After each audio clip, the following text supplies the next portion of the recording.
So one other thing that I did want to show you really fast, and I probably have to go, is just the transfer. So say we have money deposited into the account, and it came from savings to our bank. So you got to just make sure you select the right one, and you can start on either side of it. It doesn't make a bit of difference. Right. But eventually, you need two different transactions. This is a transfer from savings, so that's a deposit into this account, right? Because we got money in. So we're just going to put today, it came from our bank, actually, sorry. No, that's correct. Oh, no, that is right. That is correct. Yep. Transfer from savings, add our deposit. We don't have to search for any line items or invoices because we're not going to get that technical. We're just, we don't know where it came from. It just came from the pot. So we're just going to come down here. It pops up again, all the invoices. We're just going to come to the top and go to edit line items. So we're skipping the normal sales transaction piece of that. And we're going to go to, what did I say, 100 bucks? 100. We're going to say it's 100 bucks. And it is a transfer. And it is a transfer. Actually, Yep, that's perfectly fine. You can say cash. You can put cash or check or whatever. And we are going to say same thing. If you want to put something else, you could. Okay, so now we have that. And you know what? I'm just going to verify because I'm used to doing like all the steps. And I'm going to say it came on. So this is when your physical bank says, hey, I really Yeah, did it happened this. late. I'm going to say that just because. Okay, so I did that. Now on the expense side. Okay, so if I had money transferred from my savings to my checking, then obviously it was an expense to my savings, right? And it was a deposit to my checking. So I'm going to create an expense. And I'm going to say. Well, it doesn't have the correct vendor in there yet, but basically it's either going to be my Cash Bank or Zions or Wells Fargo or Public Bank and Trust or, Bank of America, whatever it might be. And I think it just says default bank. Like it could be Wells Fargo, it could be whatever bank. You can see that some of the speed users, they'll use that tab key like no other. Bam, bam, bam, bam, bam. Like they're jumping through fields, just kind of, they don't even lift up their mouths. And it happened on the 25th, remember, the actual. So it was a transfer to checking.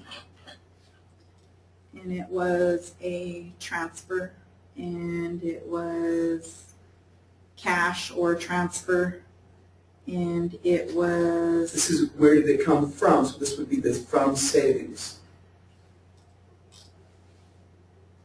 125th. What's really important is to make sure that your expense receipt and your deposit date are exactly the same, because a transfer in the account type, or money type I should say, is kind of an internal thing. So when you're looking at all your transfers, if one of them says, checking account instead of, if one of them says cash instead of transfer, or if they're off, it's not going to show they're both transfers, is what I'm trying to say. Just make sure it's uniform as to it's a transfer. And the main date that's really important is the main date, the deposit date or the expense date. When it physically gets verified in the bank, like usually transfers happen pretty quick, but what happens if you're like, I wrote a check here, but it didn't get deposited because I had to snail mail it. Like that's the secondary date. We're not even worried about that. We'll catch that on bank reconciliation. Okay, so match up the main dates. Those are your pieces that are important. Perfect, right there. Yep. I'm not going to do it a day off.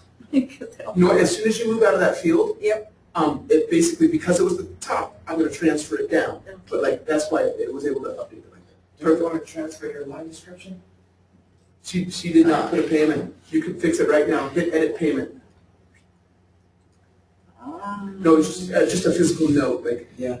She's in a hurry. She's trying to bail out of here because she's like, I can stay till 12:15. It's already 12:20, so she's like trying to hurry right now. But you're on good observation. There's some notes. Now you've wrapped the whole thing. Okay. Now you have both pieces. So now you have transfers. So that affects your physical bank. That actually affects. So those pieces don't have. You don't want those showing up on the P&L. That's just moving money, okay? But that does affect the balance sheet because your bank balances have now been altered due to a transfer, okay? Oh, I'd like to stay longer, but I can't. You're you know fine. what you can also do, and this is just in talking, is like say you have a company that you trade with. Maybe you trade some tomatoes for some seeds or whatever you do.